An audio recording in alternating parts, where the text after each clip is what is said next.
Did anyone watch Apple's keynote presentation? Yeah. Anybody get in their iPhone? Raise your hand if you can do it. Wow. Yeah, doesn't have iPhone jack. Because I'm due for an update and like an upgrade, so might as well, right?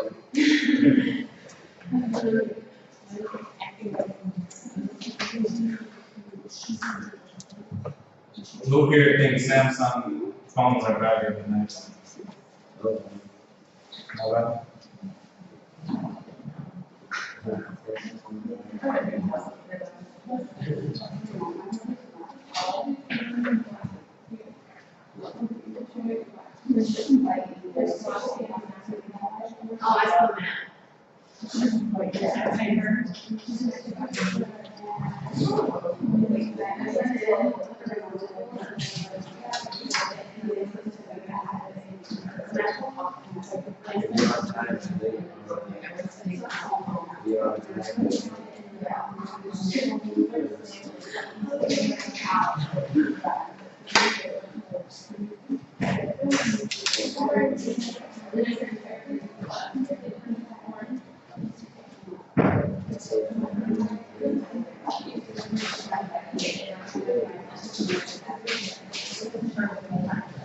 As always, class, how do you begin?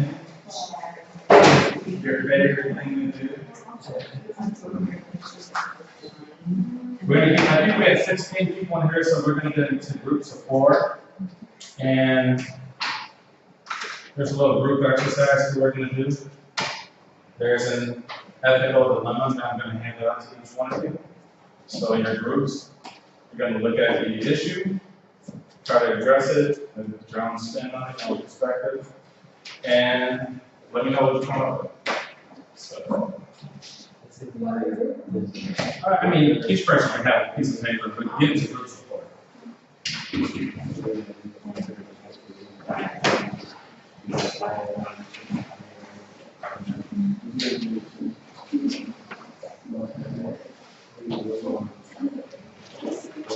Is there anyone else that needs to turn in their articles?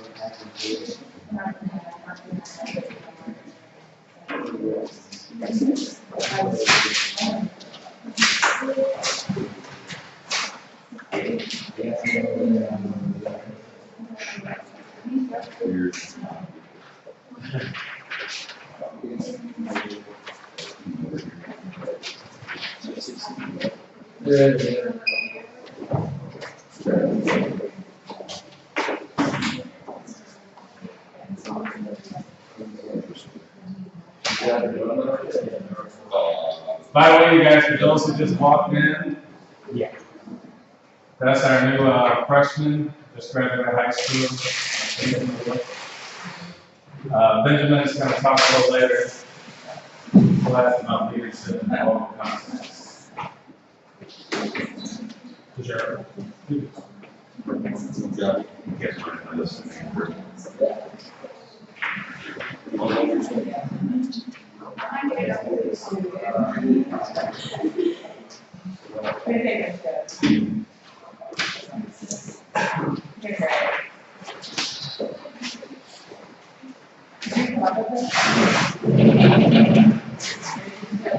Some.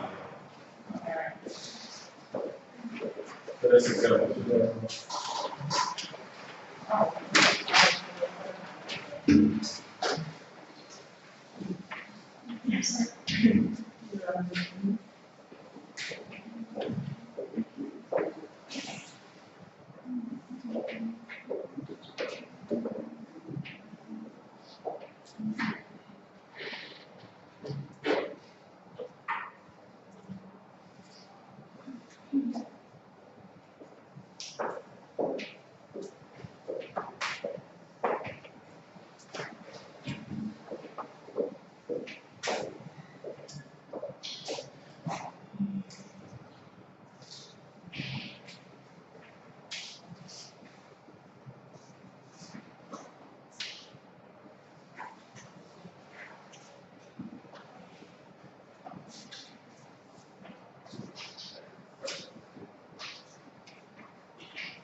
I mean, in essence, you could put your own perspective on what you think should be done.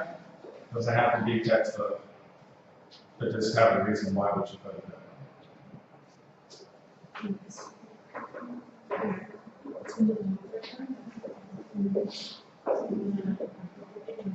Let me know if you have any questions about it.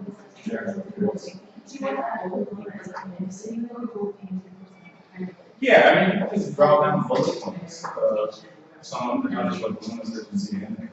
You have to write it down, write it down on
I would just pay it off. He's been happy and then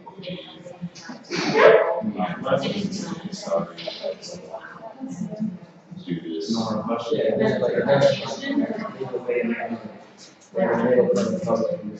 Next thing said, on the periphery, we found these plays with black justice. Well, no, the name of the speaks that probably successfully that it's not on the lake. So you probably have limited time to live. So you gotta walk out and back and then go to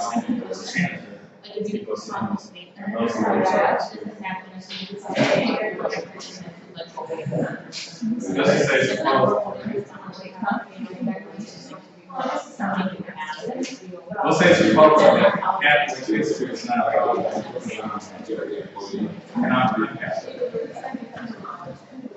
oh, I think that.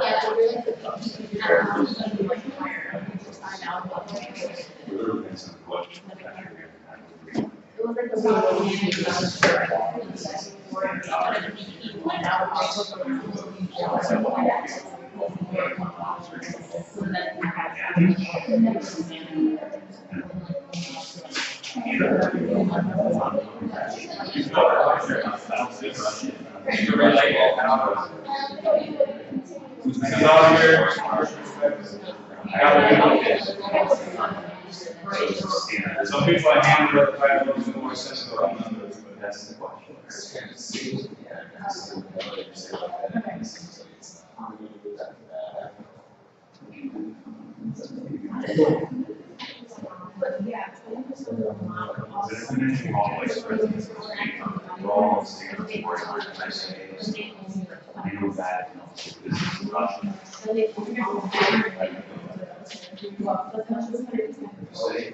And I said, well, he wants 3% of all.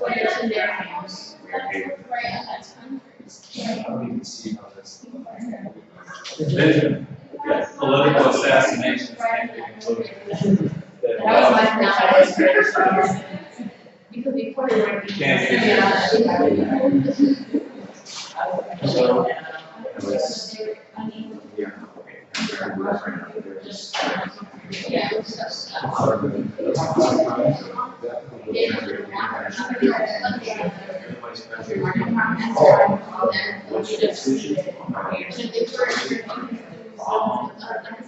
Without this,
That's the question that starts auditing.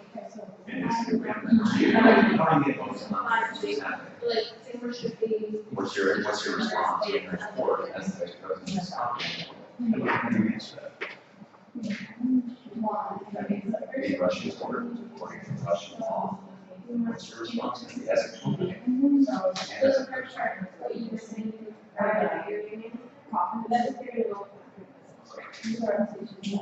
Anyway, is it a strict law? Doesn't make sense whether it's a security law. Yeah, I don't know, it's pretty terrible. That's right. Yeah, well, it's a VP. It's even brought into question.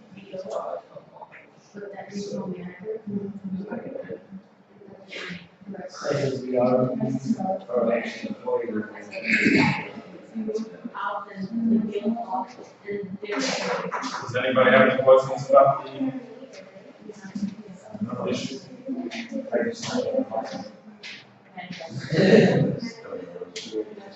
Any questions? Yeah, so what is that manager exactly? Just like it's not. Yeah, the sales manager, gets into the business. So he goes out and gets into the order. So for this one, he's been trying to get this bid for a long time. The company has got there, found out the relative. was the way in. And so they're getting the bid, but under certain circumstances, they can't purchase it from here. For these transactions, which is a lot of money. But this new bill will, increase profitability. Yeah, but if people said like, why we're so managing that, so. What's that? No, it is, because number one, it's a state-owned business, so it's run by the government. So all businesses, they come here in the city of Chicago, and we go through kind of planning process to make all things, can't be handouts, which a lot of people get into. A lot of our governors have troubles with that. Letting somebody get contact with the mayor. It's not a private corporation, so it's still a government state-owned company. So it is a legal practice. You may be found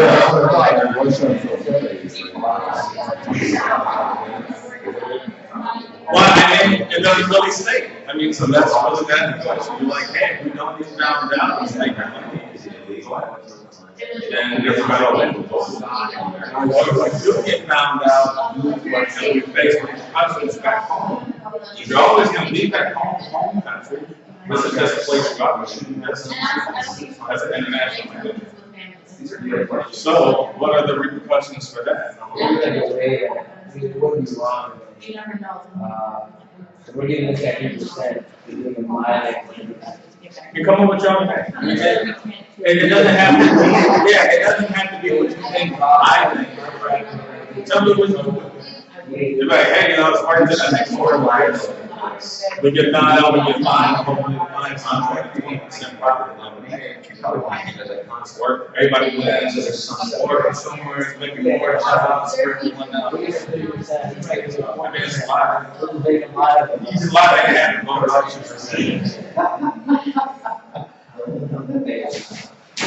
So it always goes back to greater good, lesser evil type of thing, but from a corporate standpoint, what are your morals as a company? What are your policies? Does everything go, how do you operate?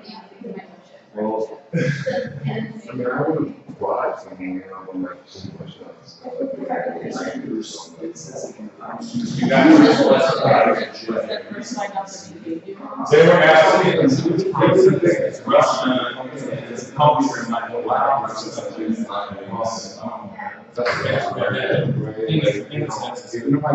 state owned, which means it's owned by the money is owned by the government. Everybody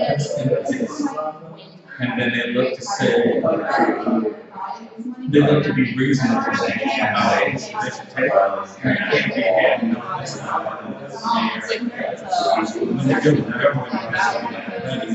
it's 20%, so it's not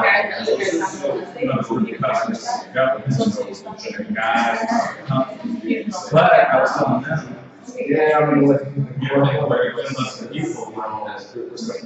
Increase around state, it's going to be stable, and increase the economy.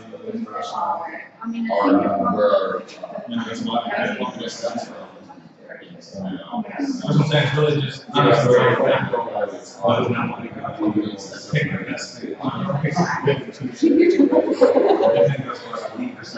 but to be honest, there's no relative. I'm saying that you guys have,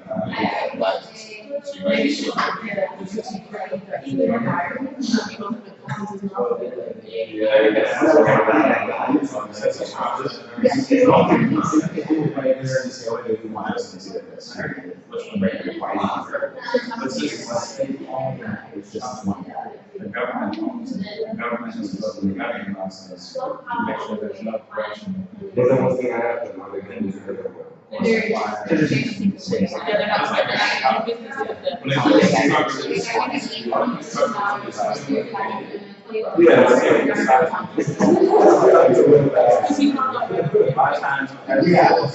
Somebody else in there, or a government official, and then they just get handed, and then later. That's something to consider. Another thing to consider. Decision of all like precedents. How many more times have we talked about? CEO,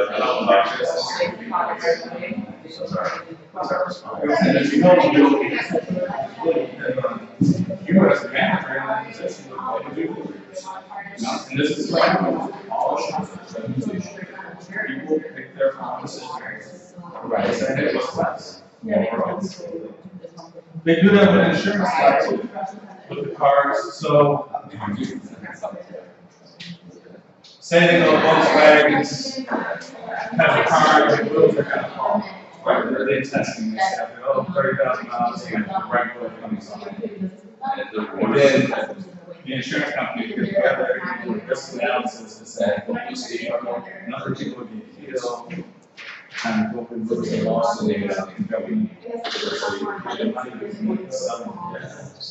Over there, because sometimes you can do it on. You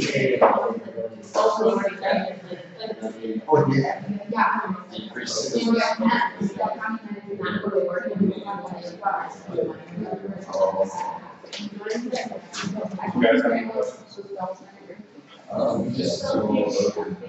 Well, yeah, you can do that.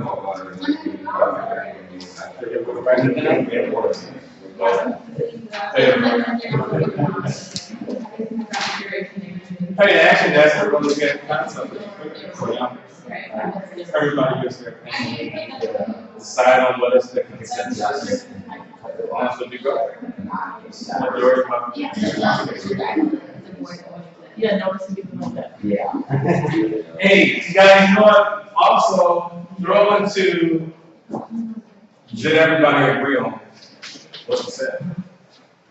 Was it a consensus or the one person only, I think this is what we should do, right? So This is what happened. This is what happens like in board meetings. They all get together, they all sit around, and they talk about what should be done. Yay, nay. And that's what everything you want to do. Corporate policies, I think.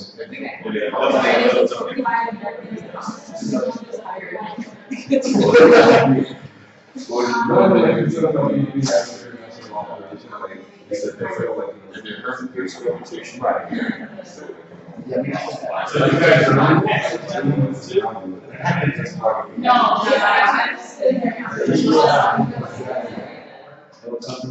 that sounds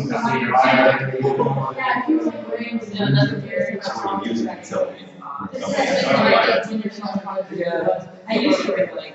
You can play the So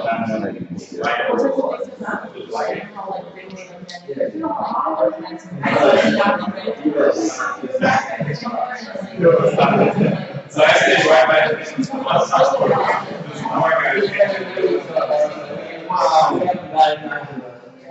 Wow.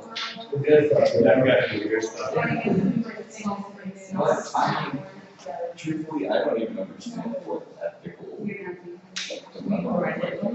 Let me know,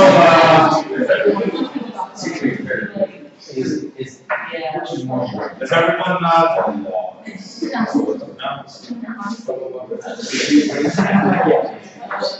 what happens? Hey, so, who all here is planning to go to graduate school for the MBA program?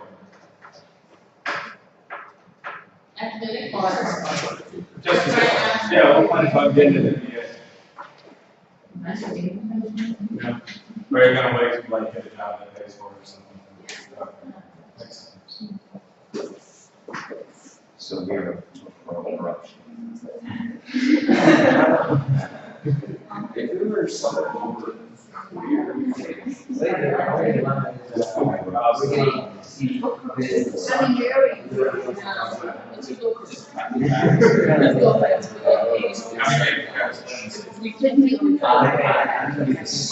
soul descending.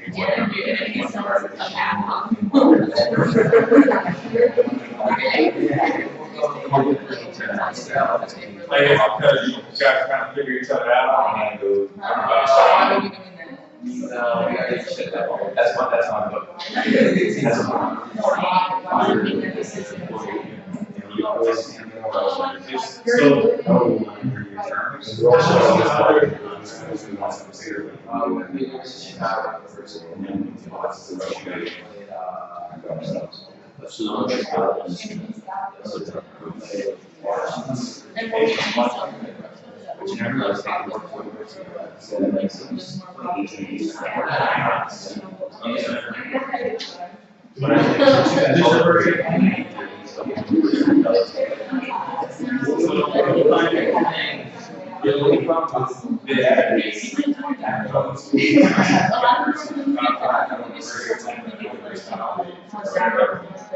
But I mean, like, for a hundred. The program they have, I look up I would like to get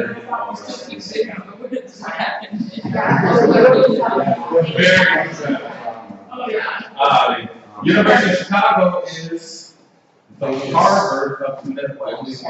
University of Chicago, in my opinion, is better than ours. So if you really have a college rankings, it depends on program. You're not supposed to go back and ask. Normally, University of Chicago is number one. Yeah, it fluctuates every year. So you might look like Harvard. But University of Chicago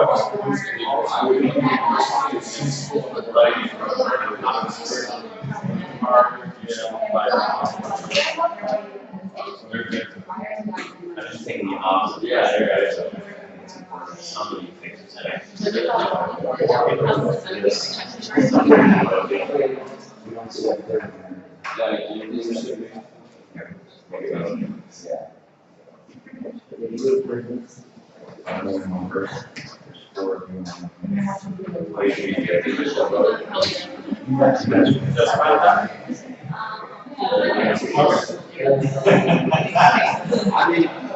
like I said,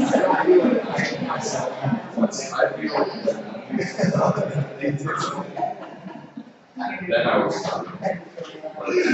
voting with corruption, you know what's happening. Well, the deal's a deal. This deal, like, now we can stuff in their contract. That's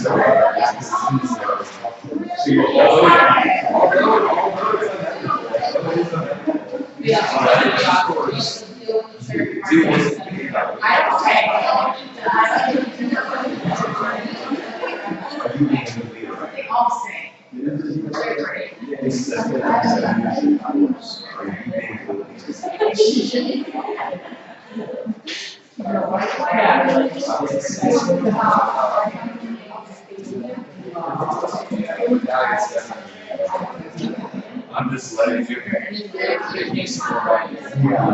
it's fine. Yeah, the deal's already done. Yeah.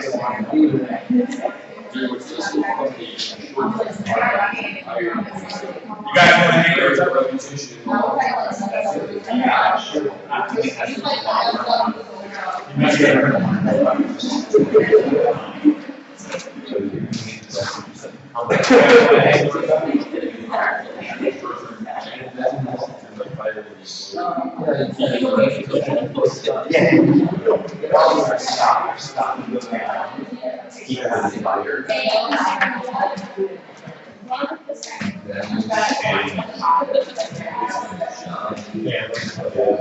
Alright, good luck out there, guys. Additional info. Yeah, you guys done? Yeah. Yeah. I'll hang with them.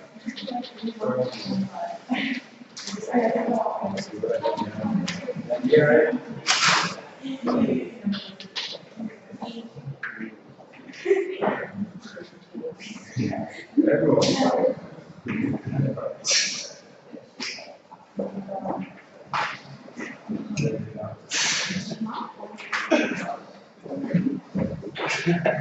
Hey, on a side note, you guys, people like me have been around for a long time. But no, if you ever need any help, like, hey, what should I do about applying for a job? Or hey, you want to take a look at my resume? Or something like, strategizing in the direction you want to go or work. Always ask, email me, give me a call or something. I'll try to help you out as best as possible. That's my whole thing, is trying to develop strategy. But, all right, we will begin with group number 1. What did you come up with? But, first of all, one person read the first paragraph, and then one of you guys read the second paragraph, just so we can understand. You are the VP for global sales of a telecommunications equipment company. The accounting manager of your company recently brought to your attention an unusual charge of a 3% commission to a purchasing manager in Russia with whom your company had recently started doing business. One state-owned manufacturing company in Russia, for privacy sake, the Wakata company R, submitted a bid for a large order of your equipment. You remember being surprised to get the contract with R because your company had never been able to do business with them since it started here in Israel. As it turns out, your new sales manager for the region had a relative in R who promised to supply him with all of your competitors' bids if he paid him a 3% commission on all the sales to his company. The area manager accepted this arrangement. He got the competing bids and secured the deal with your company. What would you do given the following? 1, you refuse to accept the business without any legitimate reason. Presently, there are none. Your company will be blacklisted in that country, which amounts to about 20% of gross yearly profit. 2, if you accept that the business and do not pay a 3% commission, the purchasing manager will make much trouble when you receive your shipment. No doubt he will not release a 5% pay guarantee that there is enough quality and quantity of material. 3, if you accept the business and pay a 3% commission, you feel that it would malign your company's reputation and your values. All right, so what did you guys come up with? Okay. What did you guys? Well, we kind of had some differences in opinions here. So 3 of us decided we wanted to accept the business, and the reason for that was because we thought it was a pretty big market. So maybe down the road there's like more opportunities to grow, and also because it would be a huge loss because it was like 20% of the yearly profit. So that would be something that we would be giving up. Also, it said that there were no legitimate reasons to not go through with it, so I think that was one of the things that convinced us the most. And also because we don't want to be blacklisted. And then I think you brought up that maybe down the road there would be benefits to not just the company but the country's economy. Okay. So you guys differ. You're saying some, the economy get larger, more jobs, better opportunities. Some people are saying, no, don't do it. It's not going to be in the future. So we said, we're just gonna go with corruption and just accept the transaction and just, go with the flow. I mean, just, considering the idea that being in Russia itself, some type of transaction, some transactions will consider it as part of the business, not a bribe. So we thought, we'll just, the commission of 3% and just, get as much profit as we can. And why, as I said, I mean, just it could be just considered as part of the business, that's all. It's just a part of the business in Russia. So you're not necessarily doing anything wrong. Yeah, I mean, even if we get caught, we can just pay out even more. It's okay. Everybody agree with that?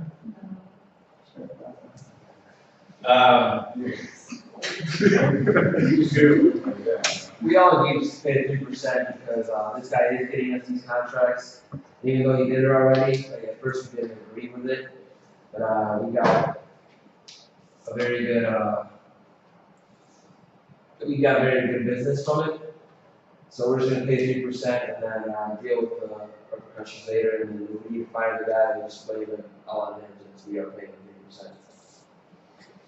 So you kind of strategize to put yourself in a unique position that you will work with this guy. You're gonna pay him 3%? Yeah. Or you're not gonna pay him 3%? Oh, yeah. Okay. Where do you deal? Yeah, so basically all the risk goes on him. Yeah, Okay. And even your manager, you probably fire him by saying you didn't really know. You didn't have the information that you got that legally, however you got it. Okay. Last but not least. So, I mean, it's already happened, and since we noticed it, it's already on our books. And since we're doing this with state-owned government, I feel like it's public information at this point, right? Because on our books, like, if someone comes in and audits us, like, they're gonna find it out too. Mhm. So either we need to, So you can't hide it. anymore. yeah, we can't hide it there, so we're kind of like saving face at this point. By going along with it, or, Personally, I don't want to go along with it, but you also can't just, you can't destroy the reputation at the same time. yeah. So like personally, I'm gonna try and find a loophole to get around having to pay this guy his money. I don't wanna work with him personally, that's how he's gonna do business, but you've already got your foot in the door with the company. Mhm. So who says you really need him down the road anyway? Like if you build a good reputation with them, maybe they'll be on that and stuff, I don't know. So even by telling them, you have even more to lose, because people will start to look at your business practices. Yeah, I So, mean, hey, it's people. it's on the books already, and once you're gonna start like tampering with your numbers and everything.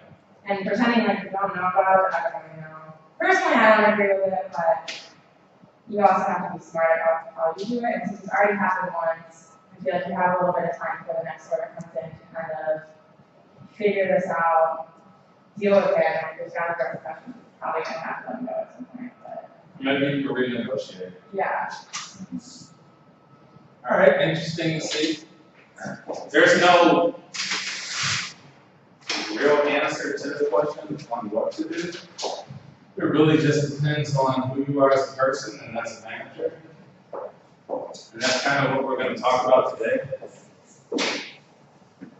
We're going to talk on a bigger scale of corporate social responsibility, the ethics of a company, ethics of a manager, why it's important, and also how it relates to value. How can actually help the company to be very ethical, as opposed to thinking that it's only hurt something by taking it away. So one of the things I thought about was, well, here's a company. Here's yourself.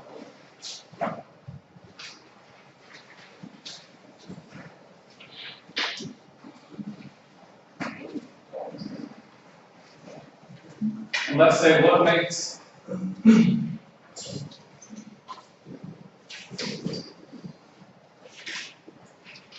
the company great?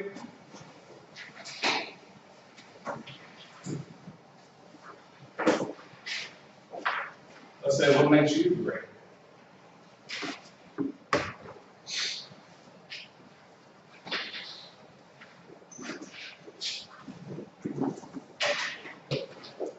This is explaining right here would be you as a manager. Optimally, you will transfer to the company and you can make them great or make them big. Not necessarily great, but it's not great.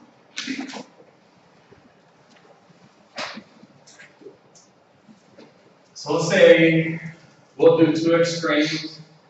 On one extreme, hey, what makes you great? What do you think makes you great?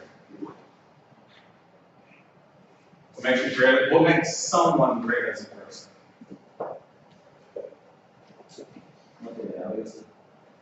Their values.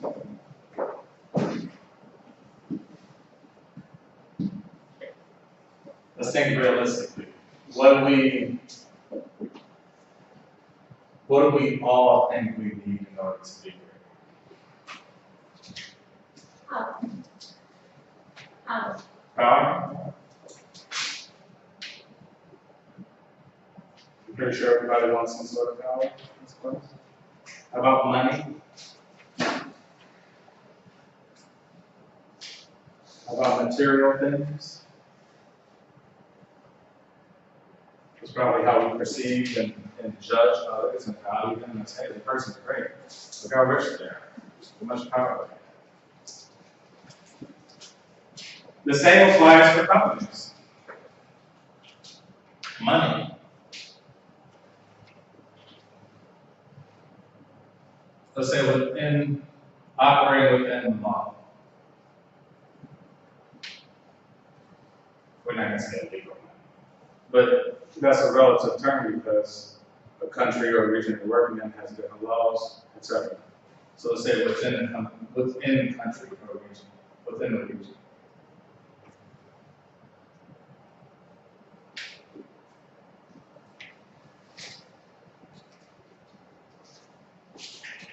Now the opposite end, well, let's say, how do we get here?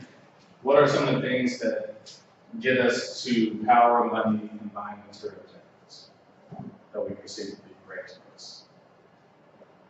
We're just born with it. Some of us are. Like, I mean, what are some of the things you guys are doing in order to move towards, hey, I want to have a nice car, a nice house, etc. Education. Education.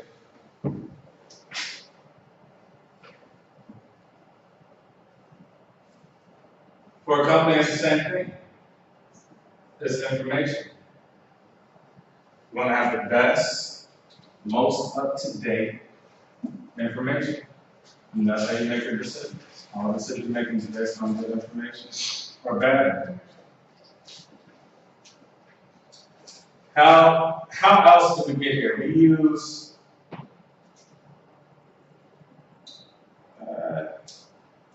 all right, let's say outside of this, what is the opposite of these components? What are some things we can actually utilize? Let's say usage, right? So let's say how we can use information in education.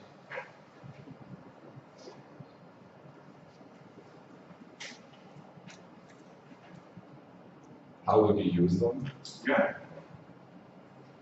Alongside with this money. What are you going to use it for? So maybe you can make more money, right?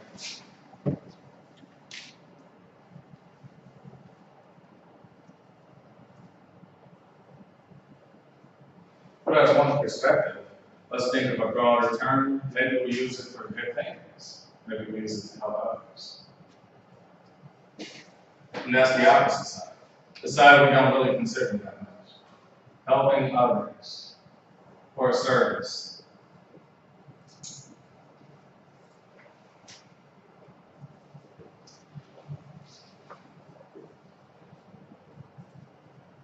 Why is this important? It changes people's lives.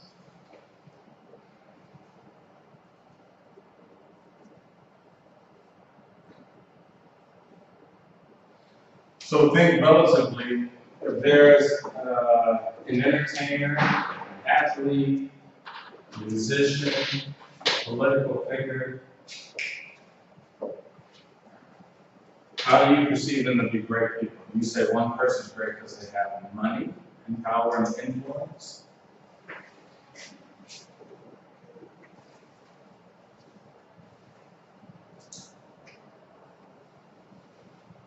Or would you say that they're great because the way that they utilize things to help others, to combat social issues?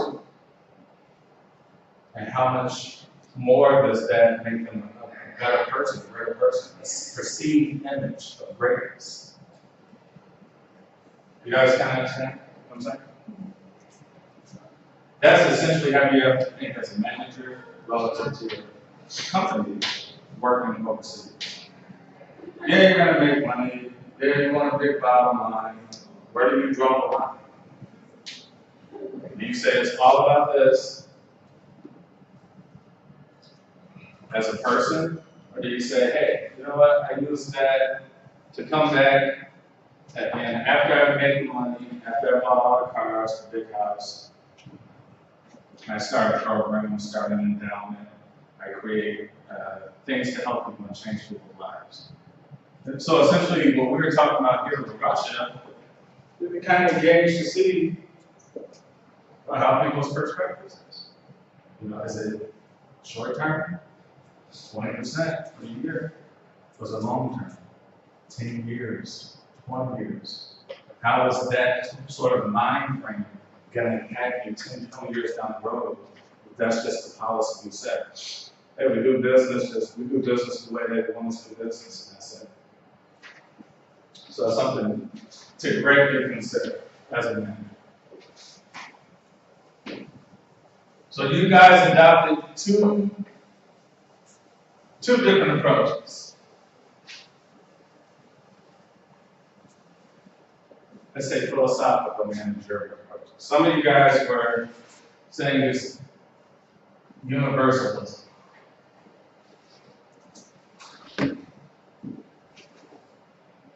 Where you set a standard.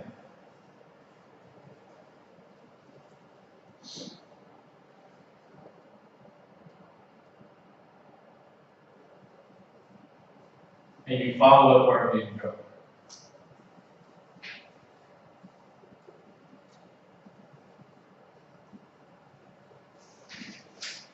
You say, hey, this is how my company operates. We don't go beyond these boundaries. If we find anything that goes against company policy, we nip it in the bud. We don't allow for these things to happen because we know down the line that's not who we are or who we want to be or where we're going. Or you adopt a regional approach.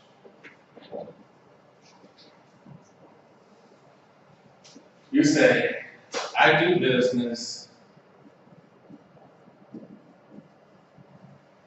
the way everyone else here does.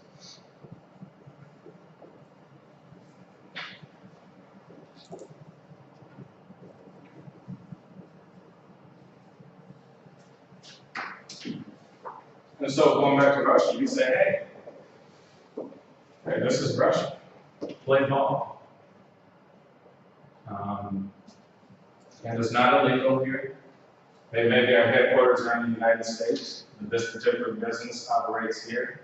We're working within their laws, we're not breaking any laws. This is just a method, this is the culture. Will you face backlash in the United States? Back at the headquarters for that? If you ever get found out? You can apply to child labor laws. Say, hey, well, we got a small manufacturing facility here outside Chicago. We pay them $20 an hour to create clothes. Then we got another subsidiary in Bangladesh that makes clothes. They make 65 cents an hour. So these are a lot of things to consider when making these types of decisions. And once again, it's all relative to your style. What is your managerial style? Are you a bottom line person? Are you a middle person?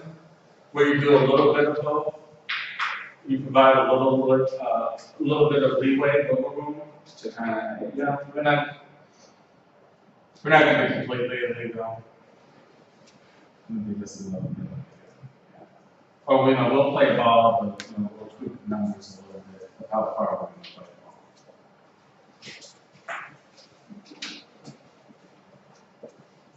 Any questions?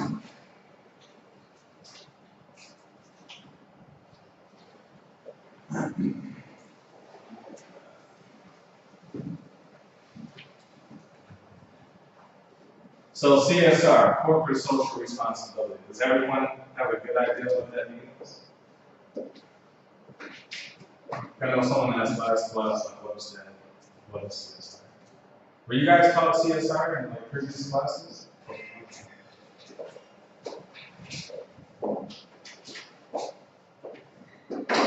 So corporate social responsibility.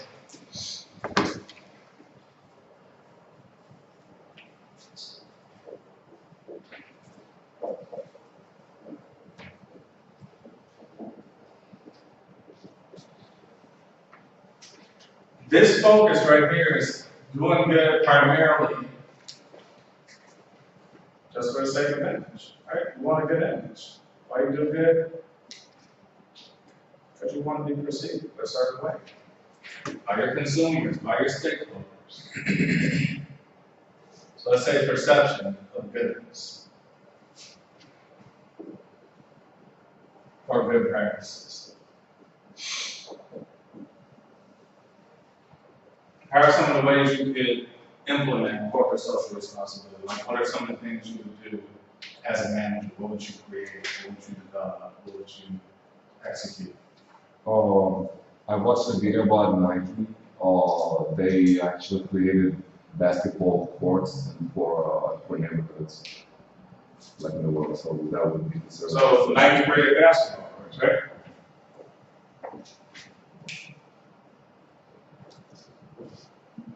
So facilities for communities, right? Yes. Community basketball courts. Anything else? Tom's has like a give back. Tom's shoes. Where we partner as classes. So Tom's do all these really great social programs and give away things. Just pay a fair wage. Fair wage. Fair living wage.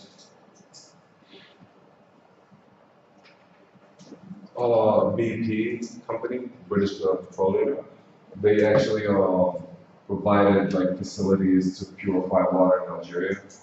Okay. So water purification programs.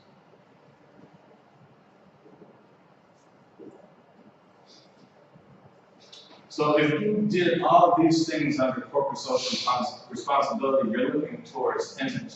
How does the world perceive? They perceive us as being beneficial to the community, etc. And there's the bottom line. Sometimes you do lose money on this practice. And so there's been another practice that's been developed that actually helps people, and it also makes you money. And that's creating shared value. So where this is CSR, this is CSV. Corporate social responsibility is a short-term managerial plan. CSV is long-term.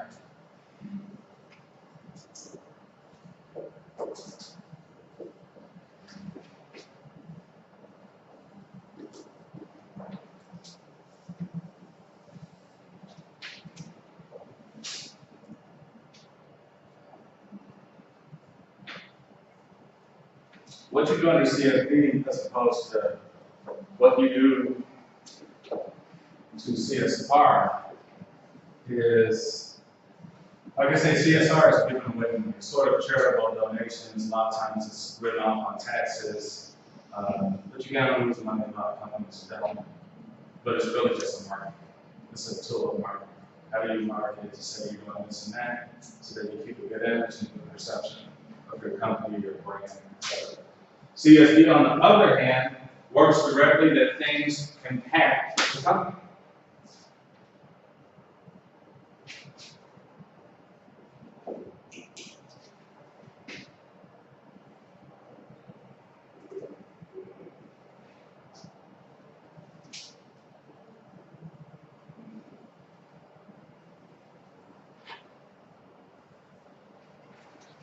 So this is just your immediate environment. You're doing things that will come back to you. So for example, we talk about water purification. BP to implement something that would allow people to drive more. So you create a shared power. You create a program where people drive more, therefore they get more oil or gas. So you create programs to help people gain an economic footing.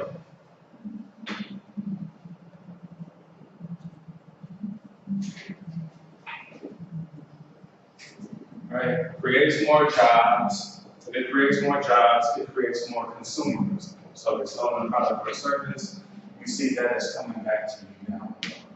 You can do all type of metrics to see exactly how much down the road, depending on the population, that you help increase the jobs, how much you get back. Well, I don't want to take too much time because Benjamin wants to get up here. We'll stop with this for now. And I'd like to introduce Benjamin Wolf. Benjamin is former State Department, former FBI, former political assassin. Not officially. Not officially. Well, everything's classified. He even sends me emails and it says, literally says classified, unclassified. Because once you're in a mine, you're always in a mine. So I'll let him talk. But something very funny. Something very funny about Benjamin. So obviously Benjamin has seen a lot around the world, right? We're talking tragic things that many of us hope we would never see or experience in real time, in real life.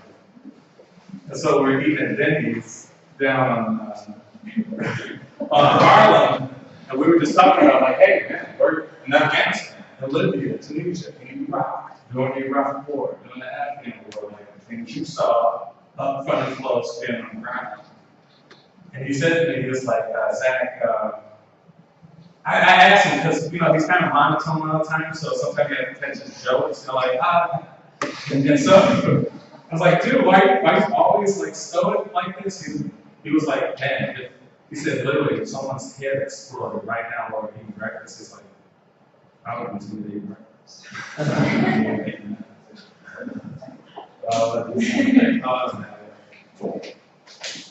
Hi. Again, as Zack mentioned, we know each other through school, both finishing our doctorate degrees downtown, and we met during residency. And I'm always looking for classmates. At the PhD level, they call them cohorts. I'm always looking for fellow cohorts that are involved, that are actually practitioners of the things they're teaching. And I hope you're appreciative of Zack as a professor. He's a true practitioner. He has his own businesses, he owns a few buildings. He's actually doing the things that he's teaching you here. It's wonderful to have professors like that. Many of your professors have never practiced in their fields. Many of them don't have the great experience that he is. So be appreciative of solid professors like that. And with regard to this exercise we just did, this is very real. You know, I never took business classes. I'm not a business person. But working and living overseas, you will find that these ethical dilemmas come up every day. You know, I talked to my group for a little bit about working at different American embassies. I'll go through my bio with you in a minute, but it's very normal to have someone in a foreign country who's kind of a fixer or a local liaison that helps you get business and helps you accomplish the goals that you're trying to accomplish. And it's really easy to get pulled into this, oh yeah, we're paying 3%. Don't give into that. Don't give into corruption. Don't give into influence or extortion. You know, you're here to learn business and also ethics. If you're already giving into corruption at 20-something years old, just imagine what happens when you have a big business and there are millions of dollars on the line. You know, we had a mock board meeting, and I was the only one to say no. In the absence of proper leadership, do the right thing. A side note, you guys, too. Also, me and Benjamin both have psychology as our doctorate background. So everything we talk about is behavior, observing people's behavior, but we do it on a global scale. How do you observe and see the little nuances in how people do things around the world? How do you perceive their religious beliefs and to work around things like that? Their ethics, their morals, their behavior, their system, their history, their anthropology. So a lot of stuff we think about is perspective and perception. We essentially try to see how people think. Even I observe all of you to get a psychological profile to see who you are as a person, how you think, what you're going to say, and how you're going to behave. But no, continue. Sure. I grew up in a small town in Ohio, and I went to a state university. And during my university time, I did an internship in DC, and I was recruited by the FBI right out of college. I met a woman who seemed very mysterious at the time, and she said, hey, what do you want to do at college? I said, I'd love to work for the federal government. It seems like a great place to work. I can travel. And she said, hey, you should fill out this application. I said, what is it? She said, I actually can't tell you what it's for. So of course I filled it out. And a few months later, you find out what it is, they call you and they start doing a background check. So after graduation, a few months later, I checked in the FBI Academy in Washington, Virginia, and was immediately assigned to my graduation. This is one of the assistant directors of counterintelligence, counterintelligence. That's at the Academy, that's our graduation. I was immediately put into a counterintelligence, counterespionage, counterterrorism group. Our money came from the United States Congress strictly for those three things. So we basically chased around, chased spies around the country and then overseas from time to time. During my time at the FBI, I was there first. November 11th, I was the first FBI respondent to the Pentagon. I was part of the emergency response team, the chemical weapons hazmat team, and that gets into some pretty interesting cases. And if somebody has interest in the FBI, we can talk about that offline after class. After being with the FBI for 5 or 6 years, I said, I'd really like to get overseas. I think it'd be interesting to work and live overseas. So I joined the State Department. They were taking foreign service officers. They were looking for diplomats at that time. The war on terrorism had started. Globalization was really taking its hold on the world, and they were looking for people to go and spend time in embassies. Foreign service officers or diplomats do is we go and live overseas. We are the local liaison to the American government. So I lived in places like Algeria. I heard Algeria. Are you Algerian? No. Okay. Lived in Algeria, Iraq, Saudi Arabia, Israel, Pakistan. I was mostly in Africa and the Middle East. Lived in Senegal, Morocco, Mali, Mauritania. I spent 15 years almost essentially overseas. It's China. I was selected to travel with the Secretary of State and the President for 2 years. I was at the United Nations for a year. That's Air Force One. It's the best way to work in the world. And then, after 15 years of being overseas, away from friends and family, and in this very strange world, I said, I think I want to go back to America and finish my school. And the State Department said, great, go finish your PhD. And 3 years later, here I am. And that's how I met Zack. Me and Zack have known each other for a short while, but like I said, when you find people like Zack, that are practitioners and good speakers, migrate towards people like that. Find people that are active and always trying to further themselves and evolve as people. Very important.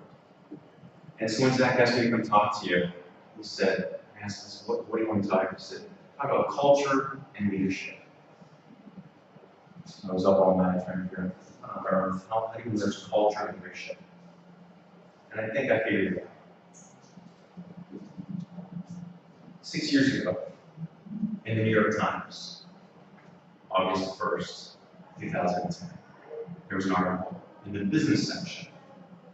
A very prominent businessman was being interviewed by the New York Times, and they said to him, they asked, the final question for the interview was, what advice do you have for young men? What is the one piece of advice you can give all young people that are graduating from college? He said, that's easy. 3 words. What do you think they were? Be super patient. What's that? Be super patient. Be patient, not bad. What else? What are the possibilities? What are the 3 words that can change your life? Money, money, money. Well, leave the country.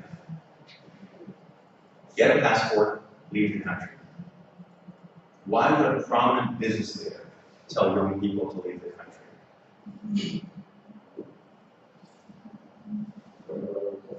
What's that? Okay. That's the big picture. But let's think about it, let's chop it up into smaller pieces.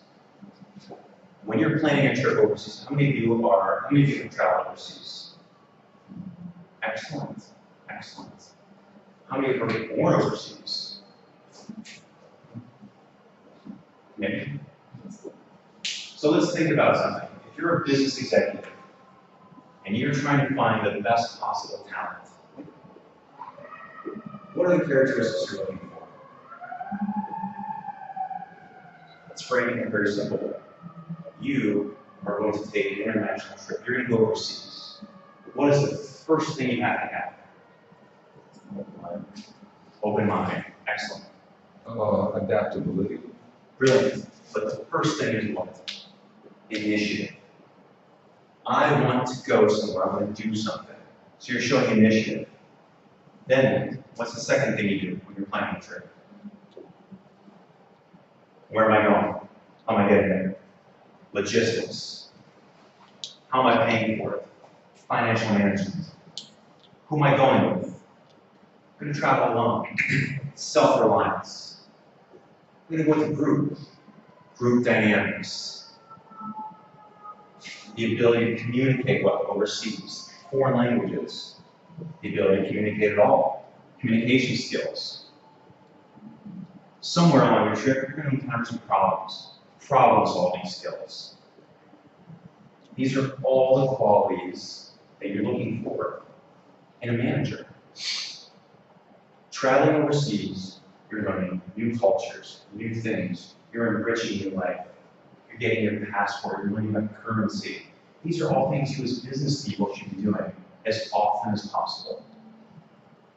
So I've lived in Africa, lived in the Middle East. I've traveled around the world dozens of times. What does that do for me?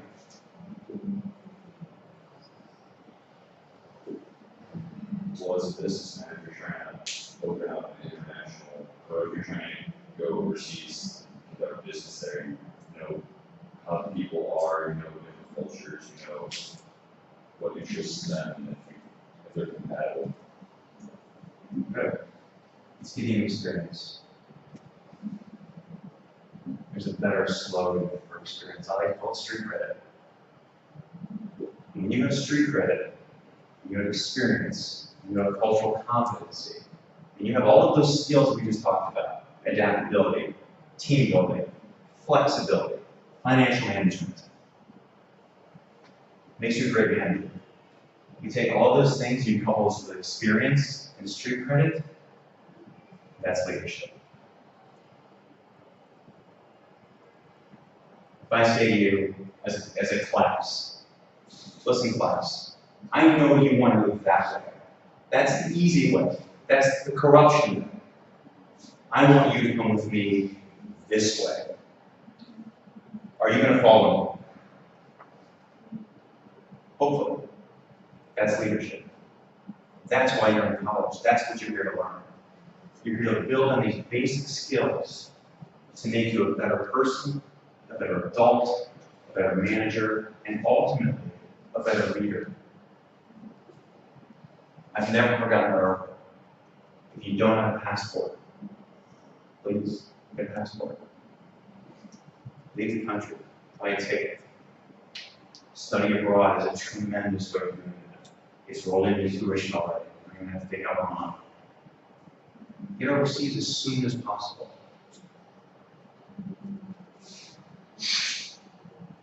Questions? Anything. Ask me anything you want about the FBI, State's Department. I worked at Interpol. I chased fugitives around the world. Any questions? Yes. What are the difficulties you faced, going around the world? Like, you went to really more than 20 countries, and what was the hardest thing that you faced in, every time you go to another country? Perfect question.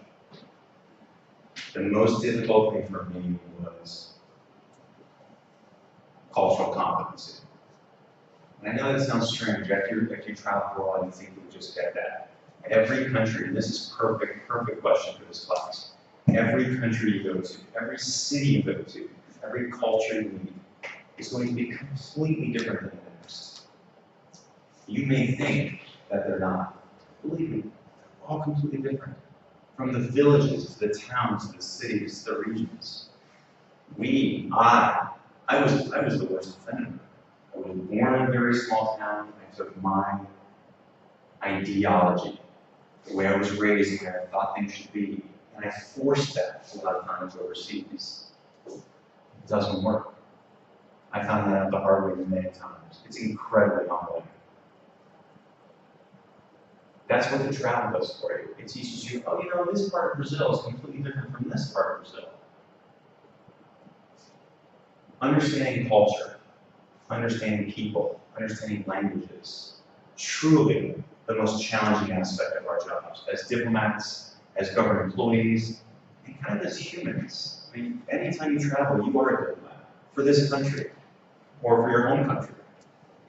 And it's incredibly difficult to put your prejudices, your ideas, the way you're raised, all that aside, and try to be a part of the community you're actually in, and to learn from them. Incredibly humbling, but the most wonderful thing you can do. Did you ever compromise your personal ideologies? Not yet. Not yet. I have a very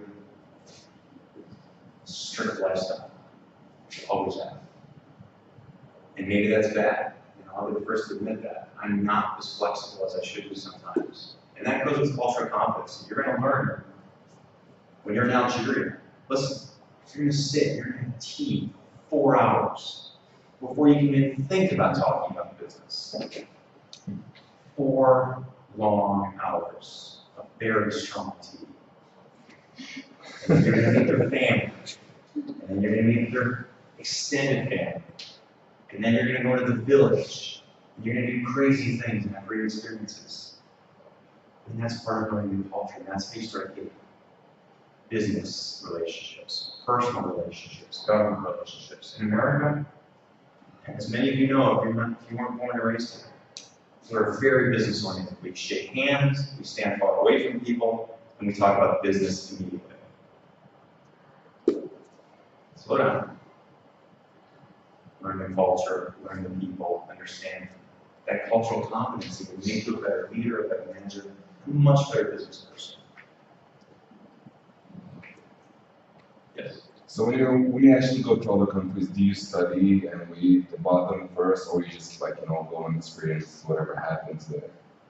What would you do?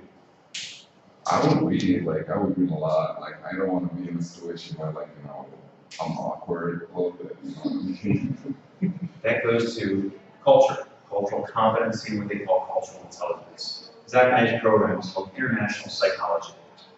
It's basically the international way of looking at psychology, human rights, marginalized populations. And the first thing they teach us is cultural competency and cultural intelligence. And one of the ways of doing that is reading about the place you're going. What time's class? 11:15. Okay. So yes, read, study before you go travel someplace. Know where you're going, what the people are like, what you're doing. What languages did you speak? Speak a few badly. That is my piece of advice. Where this man said to leave the country, my big thing is learn languages. If you are not a part of the conversation, I mean literally part of the conversation, you don't exist. Translators are wonderful, but start learning languages now. Many of you probably speak Spanish, English, French. Learn a challenging language. Challenge yourself. That can be part of your semester abroad. Challenge yourself to learn Russian, Farsi, Urdu, something crazy, Serbian, Czech. It will serve you volumes in the future, I promise you. Last question. Mine is wrong with language, like 3 tips that you have us when you travel. That's if you can't learn every language you have, so there's no way to Right. And we're incredibly fortunate. English has become the language of business. So easy for us. But I'm telling you, it goes along with cultural competence and relationships. If you can learn another language, they will respect you so much more. Start now. Think about it. Starting now when you're 40, in my age, you will have 20 years of that language under your belt. You'll be a whole different person. It will serve you well, I promise you. It's the one thing I have regrets about. I have 2 regrets in life. One is that I didn't study languages. Just I don't. It's just for me. Any other questions? I think Zack and I are going to get some lunch downstairs if we have more questions. So going to what Benjamin's saying, you have to break the mold, right? So we all have our groups or our little cliques, right? We have our culture here, whether it's sports, whether it's an ethnic background, whether it's a neighborhood or a city. And there's a level of trust. So you as an outsider trying to come penetrate these groups, you have to build that trust. And that's how you get effective management. managerial things.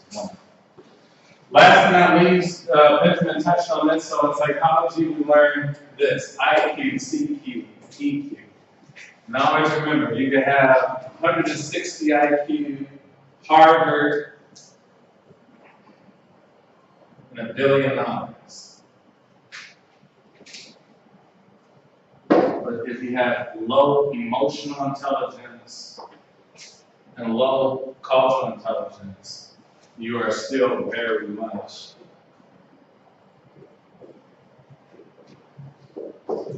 there. I have low emotional intelligence, I'll admit that. So emotional intelligence is people who can't control their emotions. You talk to them, they get excited, they get frustrated over your words, your gestures. Can you perceive other people's body language? Do you talk from the side? Do you talk from straightforward? This is very important in communication with other people from other walks of life. And cultural intelligence. You're closed-minded, you're not willing, and what you say is universal and right. Then you know what? You're not going to get from it. And that's just really what it is.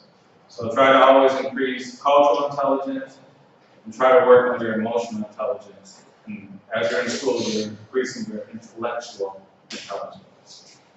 All right, that's it, class. See you next time. Have a good weekend.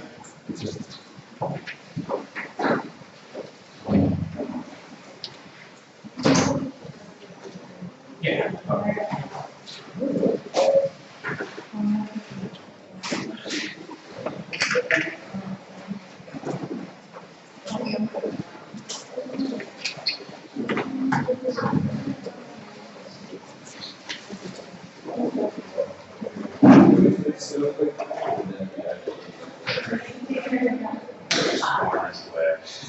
And then what they train It works for them, yeah, they train you to raise that. And take care of it. You know, I worked in that. My big thing is just in Washington. I did 8 grades, for the DC. So this is where I can do. Yes. So, you know, get to DC, go, just get there, and things will happen.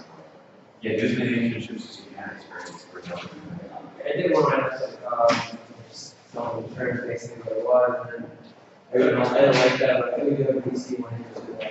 That's what's great about internships. You don't have to want something that you don't. It's like having much of a natural. You know what Thank you for, you're welcome. You're welcome.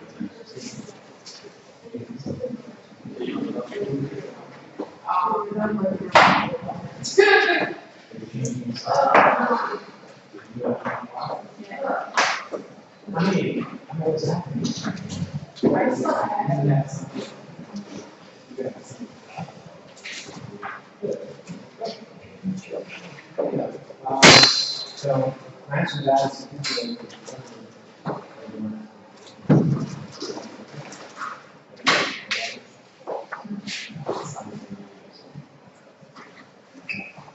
I don't know. Like I say.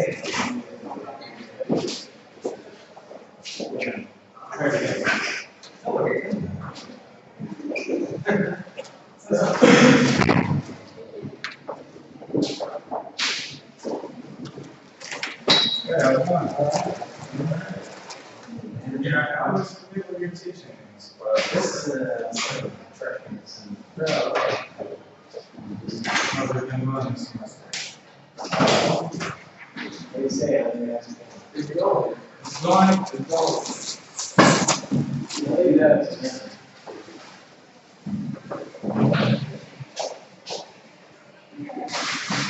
It's always breaking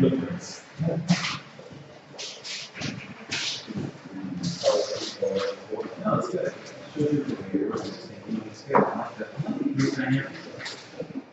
It's good. what?